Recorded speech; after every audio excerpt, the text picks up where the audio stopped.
हमारे पूर्वजों ने हजारों वर्ष पहले महान साहित्य कैसे रचा। वेद, उपनिषद, रामायण, महाभारत, महाकाव्य और महान नाटकों की रचना कैसे हुई। क्या उन महाकाव्यों की रचना भी वैसे ही हुई जैसे आजकल के ब्लॉगर हमारे प्राचीन मंदिरों को देखकर कहते हैं कि यहाँ तो लेजर टेक्नोलॉजी का इस्तेमाल हुआ है। या फिर एलियंस ऊपर से उतरकर साहित्य लिखकर चले गए थे, या आज के सबसे आधुनिक लैपटॉप पर वे साहित्य छापे गए थे। सरल सी बात है कि वे साधक थे, गहनता से सोचते विचारते थे। उनका ज्ञान उथला नहीं था, उन्होंने उत्कट ताप और श्रम से साहित्य रचा। मेधा तो विलक्षण थी ही, अंतर्दृष्टि भी तीक्ष्ण थी। जीवन को देखने समझने की स्वस्थ दृष्टि थी। ठीक उसी तरह हमारे कलावंत भी साधक ही थे। एक बार सच्चिदानंद हीरानंद वात्स्यायन अज्ञेय की असाध्य वीणा कविता पढ़िए, आपको समझ में आएगी यह बात कि साधना क्या है। कैसे कोई स्वयं को सौंप देता है उस कर्म को जिसे हम आज साधक से अलग करके देखते हैं। गाने वाला जब अपनी अवस्था भूल जाता है तब गायक नहीं रह जाता, स्वयं गान हो जाता है। उसी तन्मयता से साहित्य रचे गए और हमारे वे पुराने मंदिर गढ़े गए। जिन मूर्तिकारों ने हमारे मंदिरों को गढ़ा, हजारों लाखों मूर्तियों को रूपाकार दिया, लता पत्र पुष्पों नदियों जीवन की दैनंदिनी को चित्रित किया, वे महान कलाकार थे। उन्होंने शतियों की साधना और परंपरा से वह ज्ञान पाया था। खजुराहो के लक्ष्मण मंदिर के निर्माण के लिए मथुरा से 7,000 मूर्तिकारों को बुलाया गया था। वे मूर्तिकार वर्षों तक मंदिर गढ़ते रहे।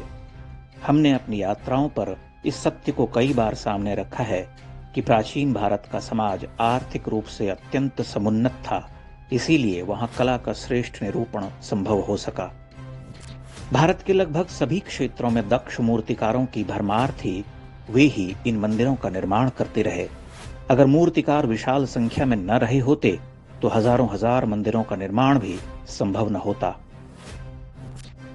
अगर किसी मंदिर में सूर्य की किरणें किसी समय विशेष पर गर्भगृह में पड़ती हैं तो इसका यह अर्थ नहीं कि उसे एलियन बनाकर चले गए थे।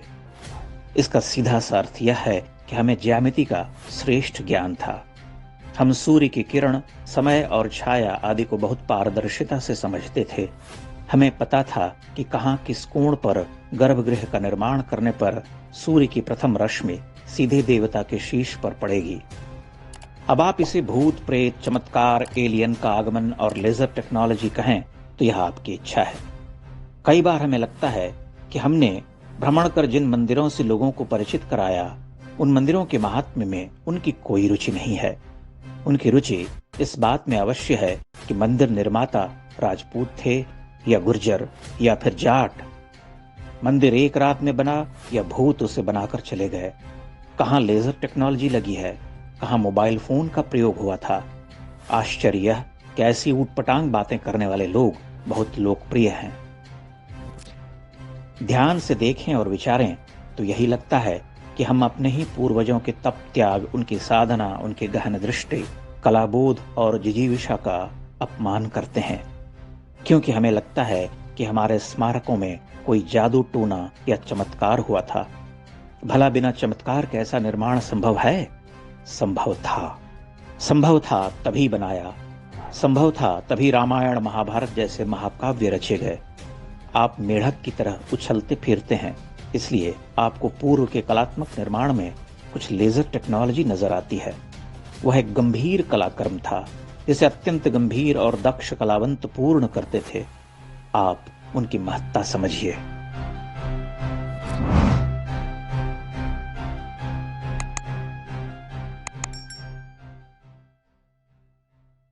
इंडेक्स ऑनलाइन के वीडियो समाज को समर्पित हैं।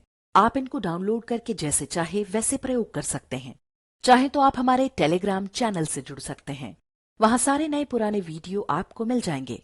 हमारे सोशल मीडिया लिंक हर वीडियो के डिस्क्रिप्शन में होते हैं। हमारा एकमात्र उद्देश्य हिंदू समाज को जागृत और एकजुट करना है। इसमें सहभागी बने। धन्यवाद।